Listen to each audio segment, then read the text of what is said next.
Corona ने तो बेड़ा गर्क कर दिया था।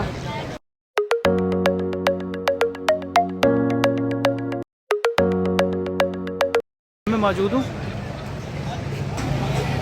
तो आप ये देख रहे हैं, काश मैं आपको खुशबू भी सूंघा सकता, सिर्फ फ़िलहाल वीडियो से गुजारा करें। कोरोना के बाद लॉकडाउन खुला है तो डाइन इन भी अलाउड हुआ है।